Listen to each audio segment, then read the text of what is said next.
তাহলে একটা ছোট্ট গল্প শোনো।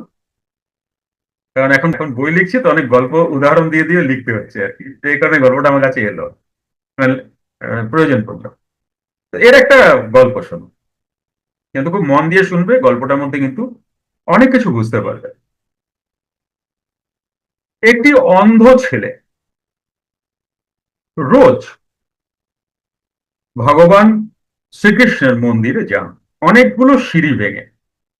রোজ, রোজই যান, ফুল দেন, মালা দেন, যাই দেন, দিয়ে আবার চলে আসে। কিন্তু একদিনকে উনি ওপরে উঠছেন অনেকগুলি সিঁড়ি, মাঝপথে দু দু তিনটে লোক দাঁড়ানো। যুক্ত ক্রিয়াযোগ, সুষুম্না অন্তর্মুখী প্রাণায়াম, সাম্ভাবী মহামুদ্রা, কপালভাতি শিখতে চাইছেন? তো দু তিনটে লোক দাঁড়ানো, তারাও মন্দিরে এসেছিল, তারা ফিরছে আর উনি উঠছে ভগবানজিকে প্রসাদ বা ফুল চড়ানোর জন্য। তো ওদের দেখে খারাপ লাগছে যে অন্ধ মানুষ এরকম সিঁড়ি বেয়ে বেয়ে যাচ্ছে, কেউ না কেউ সাথে থাকে। তো জিজ্ঞাসা জিজ্ঞাসা করছেন যে, তুমি তুমি তো অন্ধ, তুমি রোজ আসো, তোমার কষ্ট হয় না? বলে, হ্যাঁ, কষ্ট তো হয়।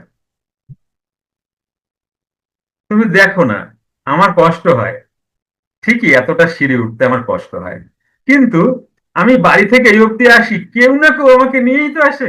তাহলে এটা তো আমার ভগবানের, আমার প্রভুর একটা আহ, আহ, ভালোবাসা। কেউ কাউকে না কাউকে তো আমাকে সঙ্গী করে দিয়েইছেন, আমার অসুবিধা হয়নি এত বছর কখন।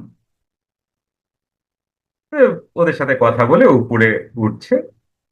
উপরে উঠতে গিয়ে বলছে, আচ্ছা তুমি তো বহু বছর আমাকে নিয়ে আসো, নিয়ে যাও, তোমার নাম কি? তোমার নাম তো আমার কোনোদিনই জানা হলো না, আমি তো বন্ধু বলেই তোমাকে ডাকি, তোমার তো নাম জানা হলো না। তো বলছে, আমার নাম মাধব। আচ্ছা, তোমার নাম মাধব, আমারও তো ভগবান মাধব, যার কাছে আমি আসি। বলে, আচ্ছা, তোমারও ভগবানের নাম মাধব? বলে, হ্যাঁ, আমি যার কাছে আসি সে তো মাধবী। তা তোমারও নাম মাধব, ভালোই হলো। তো ছেড়ে মন্দিরে ফুল দিতে গেছে, তো ঘুরে বেরোতে যাবে, বলছে, মাধব আর আর সাড়া পাচ্ছে না। তো হঠাৎই ওই সিঁড়ি দিয়ে নামতে গিয়ে একটু পড়ে গেছে। দেখো, যখনই পড়ে গেছে মাথায় দরজাটা লাগতো আর কি, কিন্তু লাগেনি, কোনো কারণে মনে হচ্ছিল কেউ হাত দিয়ে ঠেকিয়ে দিয়েছে, মাথাটায় লাগেনি। তো বসে পড়েছে। বসে পড়ে হঠাৎ দেখছে যে তার হাতটা দেখতে পাচ্ছে,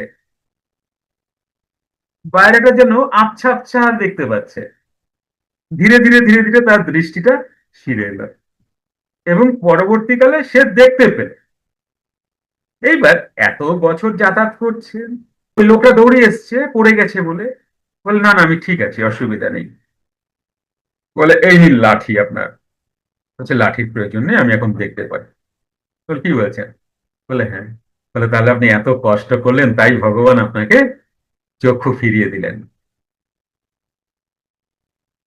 বলে, সে ঠিক আছে, চক্ষু ফিরিয়ে দিয়েছেন দিয়েছেন, তার দয়া দিয়েছেন, কিন্তু তুমি দেখলে আমার আমার এক বন্ধু, ওর নাম মাধব, ও নিচে নেমে গেল, ওকেই খুঁজতে এসেছিলাম, ওকে কি নামতে দেখলে? বলে, কই, কেউ তো নেই, কেউ তো আসেনি।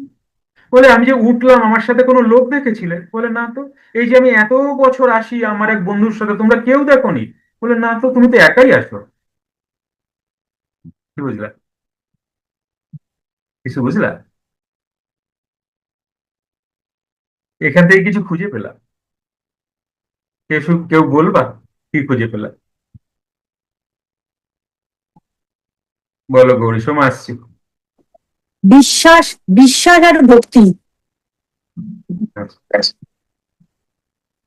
আর সময় বলো। হ্যাঁ, আমার যেটা মনে হচ্ছে সেটা হচ্ছে যে ঈশ্বর সবসময় আমাদের সঙ্গেই থাকেন। এবার আমরা দেখতে পাই না, কিন্তু ওনারা সবসময় আমাদের সঙ্গেই থাকেন। তবে কোথা থেকে পড়ান এই গল্পগুলো, কি অসাধারণ! কি জ্ঞানগঞ্জ কবে আসবে? আমি তো অধীর আগ্রহে অপেক্ষা করছি। জ্ঞানগঞ্জ আসবে, আসবে। হ্যাঁ, হ্যাঁ। এটা জ্ঞানগঞ্জেরই জ্ঞানগঞ্জ, গল্প। জ্ঞানগঞ্জ তো ধামাকা হবে। ওকে। আর কত কি একটা বাকি? ধামাকা হবে তোমাদের। দেখি দীপালি কি বলে। দীপালি বলো। ওই ভগবানই, ভগবানের নামই তো মাধব। ওই ওই মাধব ওর বন্ধু ছিল, ভগবান ওর সাথে ছিল। তাই মাধবের সাথে যখন ভগবানের সাথে কথা বলছে, বলছে আমার নামই মাধব, তখন তো একই জিনিস। হ্যাঁ, সেও মাধব, সেও মাধব। কথাটা কেন এসেছিল? কথাটা শুরু হয়েছিল কোথা থেকে? কোন কথার এগেনস্ট এই কাহিনীটা বলা হলো? সেটা হচ্ছে যে আমরা জগাই মাথায় মনে করি নিজেদেরকে। হ্যাঁ, আমাকে গুরু খুঁজে বাই করবে, এরকমও দেখে শুনেছি। গুরুর দায় আমার না, এরকমও শুনেছি। এরা হচ্ছে পড়ুয়া মানুষ, পড়ুয়া মানুষ এবং অহংকারী। গুরুর দায় আমার না, কথাটা ঠিক। তুমি কি বিবেকানন্দ?